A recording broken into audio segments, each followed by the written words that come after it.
கண்மணி அன்பும் ரொம்ப தாகமா இருக்கிறதெல்லாம் அங்க இருக்க தேங்காய் உடைச்சு அந்த இளநீர குடிக்கிறாங்க.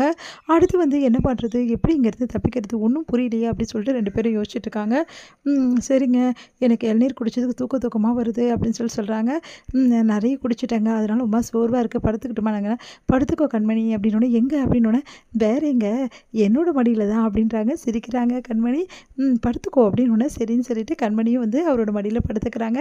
அப்படியே தூங்கி போறாங்க கண்மணி. அப்போ அன்பு சொல்றாரு, "கண்மணி, எனக்கு எவ்வளோ சந்தோஷமா இருக்கு தெரியுமா? இங்க நம்ம மாட்டிக்கிறோம் தான். இருந்தாலும் இந்த மாரி தனிமையான ஒரு இடத்துல எந்த டிஸ்டர்பன்ஸும் இல்லாம உன் கூட இருக்கிறது எனக்கு அவ்வளோ சந்தோஷமா இருக்குது. நீ முழிச்சுட்டு இருக்கும்போது என்னோட காதல என்னால சொல்ல முடியல.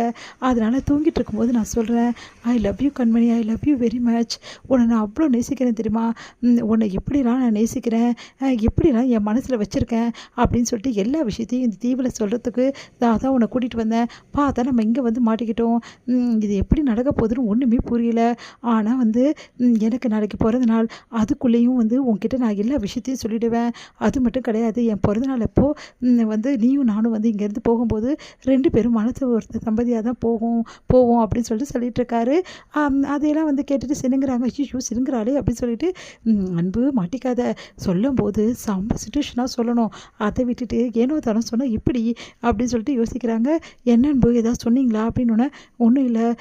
ஏன் கண்மணி எழுந்துட்டேன்னொன்னே, பரவாயில்ல அன்பு, எனக்கு கொஞ்ச நேரம் தான் தூக்கம் வந்துச்சு, அதுக்கப்புறம் தூக்கம் இல்லை அப்படின்றாங்க. சரி அன்பு, ரொம்ப இருட்டுதே, இப்போ என்ன பண்ணுறது? ரொம்ப பயமாக இருக்குது, விலங்குகள்லாம் வந்துட்டா என்ன பண்ணுறது அப்படின்னு சொல்கிறாங்க. நீ கவலையே படாத, நம்ம ஒரு சின்ன இடம் கண்டுபிடிப்போம் வா அப்படின்னு சொல்லிட்டு 2 பேரும் போகிறாங்க இடத்த ஏதாவது கண்டுபிடிக்க தூங்குறதுக்கு. அன்பு கண்மணிக்கும் ஃபோன் பண்ணி பார்த்துட்டு வீட்டில் உள்ளவங்களாம் டென்ஷன் ஆயிடுறாங்க. என்ன இது? ஏன் இப்படி பண்ணுறான் அந்த அன்பு? ஃபோனும் எடுக்கல, ஒன்றும் எடுக்கல, வேறு வழியே கிடையாது. போலீஸ் ஸ்டேஷனில் கம்ப்ளைண்ட் கொடுத்துட வேண்டியதா அப்படின்னு சொல்லிட்டு பாட்டி சொல்கிறாங்க. உடனே வேணாம் இது பெரிய பிரச்சனை ஆகிட போகுது அப்படின்னு சொல்லிட்டு அன்போட அப்பா சொல்கிறாரு. இல்லைடா, வேறு வழியே இல்லை, பிற எப்படி தான் தேடுறது? போலீஸ்கிட்ட சொன்னாவது போலீஸாவது தேடுவாங்க. இப்போ என்ன பண்ணுறது? இந்த விஷயம் வெளியே தெரிஞ்சால் என்ன ஆகுறது? இந்த அன்பு ஏன் இப்படி பண்ணுறான்? சொல்லாமல் கொள்ளாமல் போயிடுறான். ஏ, நீ கூட என்கிட்ட சொல்ல மாட்டியா அப்படின்னு சொல்லிட்டு அன்போட அம்மா கிட்ட கேட்குறாங்க.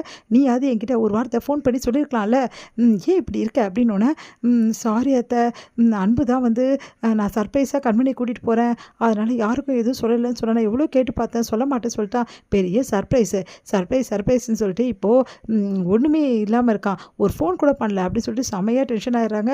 இங்கே பார், எனக்கு தெரியாது, அன்பு கண்மணி வந்தே ஆகணும், அதுக்கு ஏதாவது பண்ணி தான் ஆகணும் அப்படின்னு சொல்லிட்டு ரொம்ப புலம்புறாங்க. சரிங்க அத்தை, நைட்டுக்குள்ளே வராங்களா பார்க்கலாம், வேறு என்ன பண்ணுறது அப்படின்னு சொல்லிட்டு எல்லாரும் யோசிச்சுட்டு இருக்காங்க.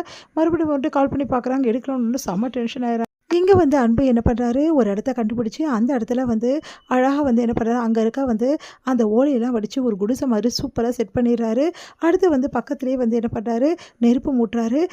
ஏங்க அப்படி சொல்லிக்கிறேன், ஓலை குடிசையாச்சே அப்படின்னோடனே, தூரத்தில் தானே பண்ணுறோம், அதெல்லாம் ஒன்றும் ஆகாது கண்மணி, இங்கே பார், இந்த மாதிரி நம்ம நெருப்பு மூட்டலன்னு வச்சுக்கோங்க, எல்லா விலங்குகளும் கண்டிப்பாக வரும். ஏன்னா நெருப்பை பார்த்தா எல்லா விலங்குகளும் பயப்படும், உனக்கு தெரியும்ல அப்படின்னோடனே, ஆமாம் ஏங்க நைட் 2 பேருமே தூங்கிட்டா என்ன பண்ணுறது?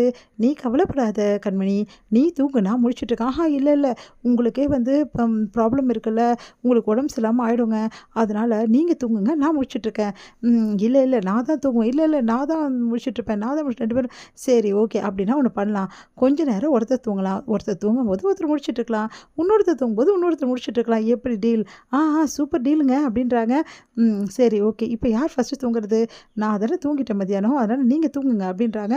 சரி ஓகே, நான் தூங்கணுன்றியா? இல்லை கண்மணி, நீயே தூங்கு, எப்படியும் நைட்டு எப்போ லேட்டாக தானே படுக்கிறேன், அதனால் நீ தூங்கிடு, அதுக்கப்புறம் நான் தூங்கிக்கிறேன் சரியா அப்படின்றோன்னே, சரிங்க ஓகே அப்படின்னு சொல்லிட்டு கண்மணி அப்படியே படுக்கிறாங்க. என்ன கண்மணி நீ கீழே எப்படி படுக்க முடியும்? அதுதான் மெத்த மாதிரி அழகாக செஞ்சுருக்கேன், இங்கேயே 2 பேரும் படுத்துக்கலாம் அப்படின்னு சொல்லிட்டு அப்படியே படுத்துக்கிறாங்க அந்த ஓலையில் மேலேயே. அப்போ கண்மணி அப்படியே தூங்குற அழகாக பார்த்துட்டு அப்படியே ரசிச்சுட்டு இருக்கார் நம்ம அன்பு. திடீர்னு கண்மணி கண்ணு தர, இப்போ நான் தூங்கிட்டேன், நீங்கள் தூங்குங்க. ஏன் கண்மணி இப்படி பண்ணுற? நீ நல்லாவே தூங்கலை, எனக்கு தெரியும், வேணும்னு தானே எனக்காக விட்டு கொடுக்குற அப்படின்னோடனே, அதெல்லாம் ஒன்றும் இல்லை, நீங்கள் தூங்குங்க அப்படின்றாங்க. சரின்னு சொல்லிட்டு அவரும் தூங்குறாரு. அப்போ கண்மணி சொல்கிறாங்க தன்னோட அன்பை, இங்கே பாருங்கள், நீங்கள் இவ்வளோ தூரம் என்னை கூட்டின்னு வந்தது எதுக்குன்னு எனக்கு நல்லாவே தெரியும், என்கிட்ட லவ்வர் சொல்ல தானே, அந்த நேரத்துக்காக தான் நானும் வெயிட் பண்ணுறேன் அன்பு, சீக்கிரமாக சொல்லிவிடுங்க ப்ளீஸ் அன்பு அப்படின்னு சொல்லிட்டு கொஞ்சுறாங்க.